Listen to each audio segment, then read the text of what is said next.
Salam Bapak Ibu semua. Hari ini hari Kamis tanggal 9 Oktober 2025. Renungan kita berjudul Keangkuhan berbuah kejatuhan. Firman Tuhan kami ambil dari kitab Yeremia pasal yang ke-31 ayat yang ke-33 dan kitab Yesaya pasal yang ke-49 ayat yang ke-16. Demikian bunyi firman Tuhan. Tetapi beginilah perjanjian yang kuadakan dengan kaum Israel sesudah waktu itu. Demikianlah firman Tuhan. Aku akan menaruh Tauratku dalam batin mereka dan menuliskannya dalam hati mereka. Maka aku akan menjadi Allah mereka dan mereka akan menjadi umatku. Lihat, aku telah melukiskan engkau di telapak tanganku. Tembok-tembokmu tetap di ruang mataku. Pada tahun 2013, dunia medis dikejutkan oleh sebuah berita yang tidak biasa. Seorang ahli bedah asal Inggris, Simon Bramhall, melakukan tindakan yang sangat tidak etis. Saat dirinya sedang menjalankan operasi transplantasi hati kepada salah seorang pasiennya, ia menggunakan alat bedah khusus bernama argon beam coagulator yang biasa digunakan untuk menghentikan pendarahan, untuk menorehkan inisial namanya yaitu SB di permukaan hati pasien.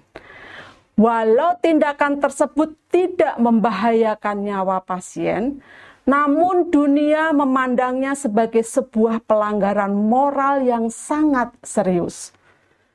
Untungnya suatu hari sang pasien perlu melakukan tindakan X-ray karena kondisi medis yang dialaminya.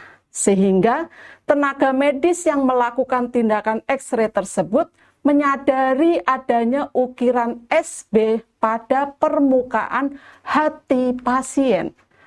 Dengan adanya bukti hasil X-ray, Bramhall mengakui perbuatannya dan dikenai sanksi oleh otoritas kesehatan. Tindakan Simon Bramhall menyampaikan satu pesan yang kuat bahwa ego dan keangkuhan dapat menjatuhkan siapapun. Kisah ini mengingatkan kita pada ayat di dalam Yeremia 31 ayat yang ke-33 yang menyatakan bahwa Tuhan menuliskan Tauratnya di hati manusia. Namun bukanlah secara harafiah dan bukan berdasarkan keegoisan, melainkan sebagai ungkapan kasih, kepedulian, dan dengan tujuan yang mulia. Berbeda dari tindakan Bramhall yang dilakukan berdasarkan kesombongan dan tanpa sepengetahuan pasien, Tuhan bekerja dengan penuh kasih dan Dia tidak sembunyi-sembunyi. Tuhan tidak meninggalkan jejak luka torehan secara fisik di hati kita, melainkan menanamkan hukum kasih dan kebenarannya di dalam hati umatnya. Tuhan kita tidak mencoba membuktikan eksistensinya dengan mencederai manusia. Sebaliknya, ia mengundang manusia untuk mengalami kasihnya secara pribadi.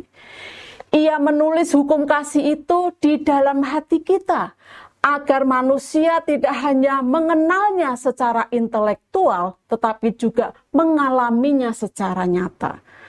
Dalam Perjanjian Baru, Rasul Paulus menggemakan ide ini dalam suratnya kepada jemaat di Korintus, seperti yang tertulis di dalam 2 Korintus 3 ayat yang ketiga. Karena telah ternyata bahwa kamu adalah surat Kristus yang ditulis oleh pelayanan kami, ditulis bukan dengan tinta, tetapi dengan Roh dari Allah yang hidup. Bukan pada loh-loh batu, melainkan pada loh-loh daging, yaitu di dalam hati manusia. Paulus menyebut umat percaya sebagai surat Kristus, sebuah metafora yang sangat indah. Artinya, hidup kita adalah sebuah pesan, sebuah tulisan hidup yang dapat dibaca oleh dunia. Tapi pesan ini tidak dibuat manusia, melainkan ditulis langsung oleh Roh Kudus. Tuhan menandai kita bukan untuk memamerkan kuasa-Nya, melainkan supaya kita dapat memancarkan terang kasih-Nya kepada dunia. Tuhan menulis di hati kita agar setiap manusia dapat menemukannya. Kata-kata bijak. Tulisan Tuhan pada hati kita akan mengarahkan jalan hidup kita kembali kepadanya. Bapak Ibu, mari kita berdoa. Tuhan, jagalah hatiku agar tetap setia mengikutimu, sebab aku adalah milik-Mu dan aku membutuhkan bimbingan-Mu senantiasa. Dalam nama Tuhan Yesus aku berdoa dan bersyukur. Amin.